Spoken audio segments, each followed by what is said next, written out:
Hey, hello guys. This is the Congress of Vienna. And what happened is the Congress of Vienna was a meeting of the five major European powers. They would be Britain, France, Prussia, Russia, and Austria to decide to fix Europe after the Napoleonic Wars. If I take a look at this slide here, this is what Europe looked like in 1812. See, it's very different than it will look like after the Congress of Vienna. The goal of the Congress of Vienna was to fix this. They didn't want any country in Europe to become too powerful because they felt when that happened, it destabilized Europe. So, what was the Congress of Vienna? It was a meeting of the five great European powers to bring peace and stability to Europe.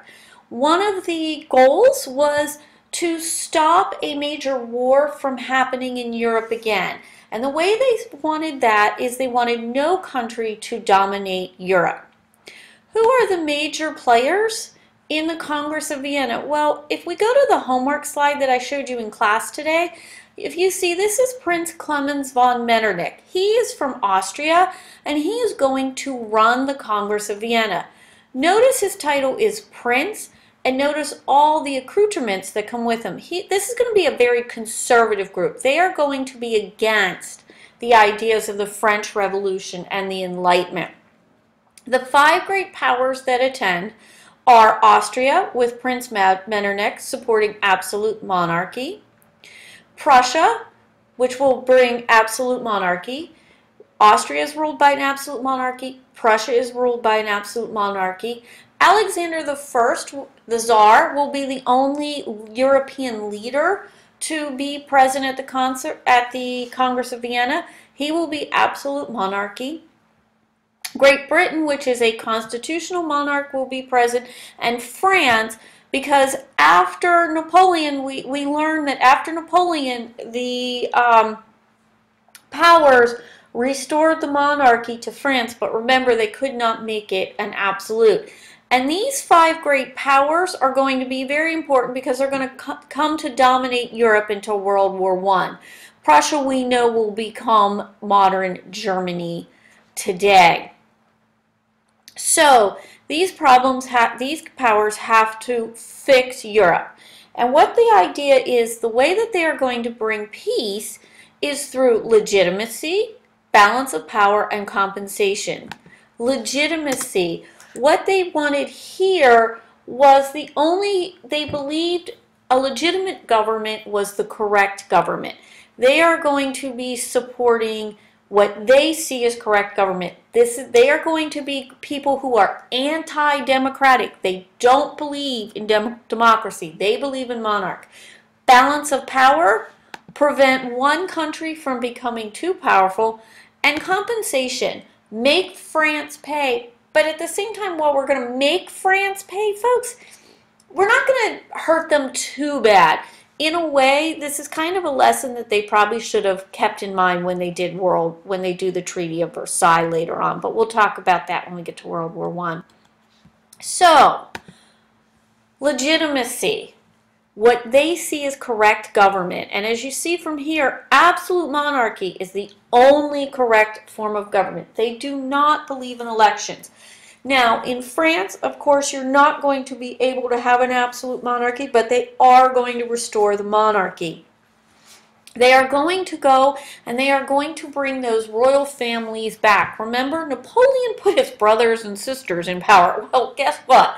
We don't want Napoleon's family in power. So what we do is we get France, even though it will be constitutional, and then they return to Spain, Portugal, some of the Italian city-states. They believed that by returning what they considered correct or legitimate forms of government, this would stabilize the political system. The next goal, balance of power. This is the key to European peace, these powers believe. They believe that while we can't weaken France because we need France to bargain. Remember, there are five great powers. There's Britain, there's Prussia, there's Austria, there's Russia, and France. I'm going to need two powers versus two powers. I'm going to need another power to balance. So I've got to keep France strong. But guess what, guys? They don't trust France. France is a problem. So what we're going to do is we're going to surround France with strong countries that need to keep in check. So when you did your map, you saw they're going to create the Kingdom of the Netherlands, which is going to be the modern day Netherlands and Belgium.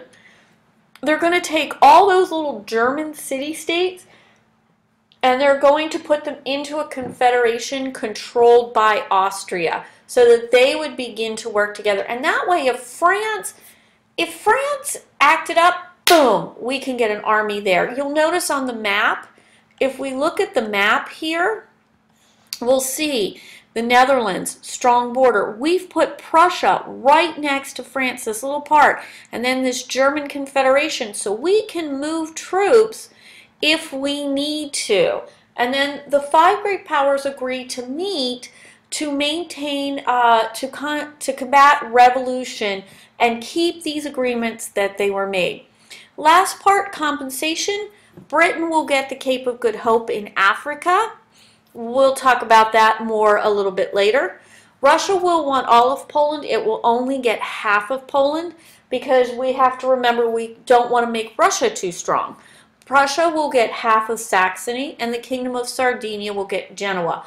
None of these areas were asked if they wanted to be part of these countries, and that is going to bring up the idea of nationalism. For example, from this point on, the Poles in Poland will fight because they want to be their own separate country. So that was the Congress of Vienna. That was the main goals. If we look long term, what were the successes? Well, one of the things that Britain did was they got the slave trade abolished. I know that wasn't mentioned that much in your reading, but that was something important to Britain. Remember, that does not affect the United States because the U.S. did not sign this treaty, but it does affect those. If you sign this treaty, you were not allowed to engage in the slave trade. You could still have trade, but you weren't. You could still have slavery, but you weren't engaged in the trade. Europe is not going to blow up into a major war until 1914.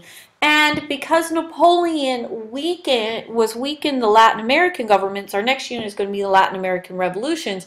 You're going to see that this Congress of Vienna keeps a lot of that intact. Europe does begin to change immediately after the Congress of Vienna. Britain and Prussia, and remember Prussia will become Germany, are going to become two dominant powers in Europe. Britain is going to literally conquer 80% of the world through its navy. Prussia is going to unite. Remember, Prussia will eventually unite this area, a good portion of this area, into modern Germany.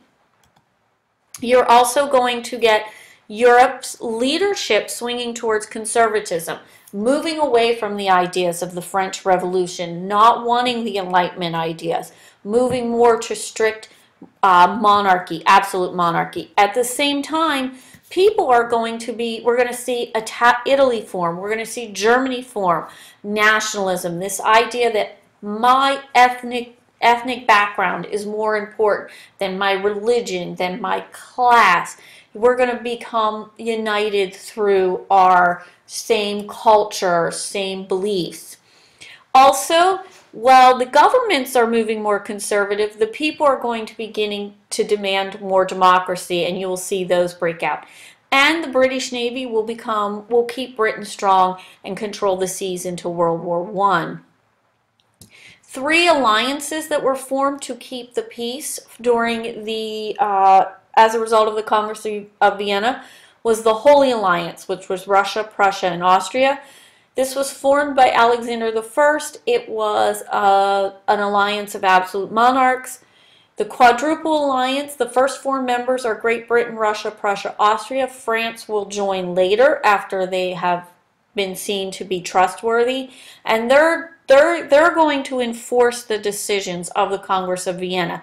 When, for example, the Netherlands and the Belgians want to break, they will decide, yes, they can do it, no, they can't. And then the Concert of Europe, which kind of becomes the model for the United Nations today, where these European powers will meet to avoid war.